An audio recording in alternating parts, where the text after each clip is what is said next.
నెత్తి మీద జుట్టు నుంచి కాలు గోటు వరకు మొత్తం నీ బాడీలో పార్ట్స్ అన్ని ఆరోగ్యంగా ఉండాలంటే గట్ హెల్త్ ని సాటిస్ఫై చేయాల్సిందే. ఇంతకీ ఇది మనం డైలీ చేస్తున్నామా?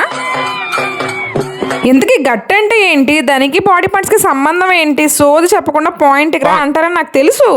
Intelligent fellow.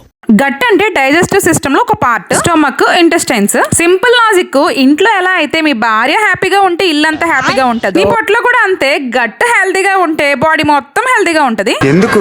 మనం తినే ఆహారంలో ఉండే వైటమిన్స్, మినరల్స్, ప్రోటీన్స్ శరీరానికి పంపుతుంది. మీరు ఎంత మంచిగా తిన్నా మీ బాడీ అబ్జర్వ్ చేయాలంటే గట్ హెల్త్ బాగుండాలి. తరచుగా జలుబులో ఇన్ఫెక్షన్స్ వస్తాయి కదా, ఇమ్యూనిటీ పవర్ తక్కువ ఉండడం వల్ల మన శరీరంలో 70% ఇమ్యూనిటీ గట్ లోనే ఉంటదంట. గట్ లో ఇన్ఫర్మేషన్ ఎక్కువైంది అనుకోండి, హార్మోన్స్ డిస్టర్బ్ అవుతాయి. అప్పుడు నాకు లాగా థైరాయిడ్, పీసీఓడితో బాధపడాలి. మీకు విషయం తెలుసా, గట్ ని సెకండ్ బ్రెయిన్ అంటారంట. హ్యాపీ హార్మోన్ 90% గట్ లోనే తయారవుతుంది. గట్ బాగోకపోతే స్ట్రెస్, యాంగ్జైటీ కూడా ఎక్కువ అవుతుంది. ఇప్పుడు అర్థమైంది కదా మన బాడీలో పార్ట్స్ కి గట్ కి సంబంధం ఏంటో.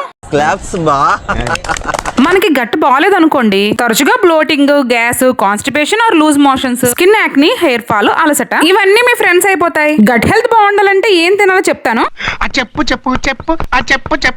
సింపుల్. ఫైబర్ ఎక్కువ తినాలి, లైక్ వెజిటబుల్స్, ఫ్రూట్స్. వాటర్ ఎక్కువ తాగాలి, కర్డ్, బటర్ మిల్క్ తీసుకోవాలి, జంక్ తగ్గించాలి. డైలీ ఫైబర్ ఇంటేక్ అంటే సాలడ్స్ తినాలి, అంటే మేకలాగా పచ్చి కూరగాయలు నమలాలి. ఇప్పుడు అర్థమైందా పెద్ద పెద్ద సెలబ్రిటీస్ కూడా అలా ఎందుకు నములుతారో? ఎవ్రీ మీల్ లో కుకుంబర్, క్యారెట్ ఇలా ఏదో ఒకటి యాడ్ చేసుకోండి. ఇది బ్యాలెన్స్డ్ మీల్ అన్నమాట. ఫైబర్, ప్రోటీన్, కార్బ్స్ అన్ని మిక్స్ అయ్యి ఉంది. మనం రోజు తినే ఎక్కువ అన్నం కొద్ది కూరల లోపల నా హెల్దీ లైఫ్ స్టైల్ కోసం నేను గ్యాదర్ చేసుకున్న ఇన్ఫర్మేషన్ ఇది. మీకు నచ్చితే ఫాలో అవ్వండి. Bye bye.